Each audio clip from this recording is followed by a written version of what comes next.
What up, y'all? Ain't much going on. I just had a Camaro come through earlier today for a Wickerbill, and I think they're starting to grow on me. I don't know if I really just like them or if I just like drilling holes and stuff. But yeah. So if you're doing these, get you some tape, lay it out, cover up what you got, cover up the spot on the spoiler where you need to mark your drill holes.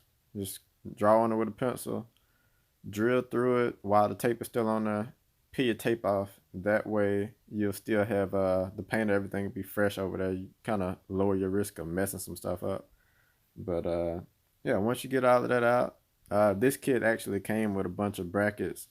Since this is not a solid flat spoiler at the back, it's got the three mounting spots, so it's got brackets for all of that. But yeah, it went by pretty smooth.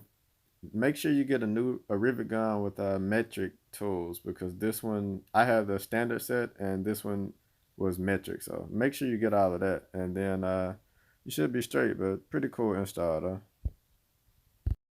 All right, and if you're doing this on the Camaro or any other car that's got the three post thing, you're gonna have to take the spoiler off to actually reach that bottom one, like the inside two edges. So just something to think about. But other than that, pretty easy install. I think it came out real good. Really gives the car a nice aggressive look from the back, especially with that diffuser that I put on a while back. But yeah, that's it. So I'll catch y'all in the next one.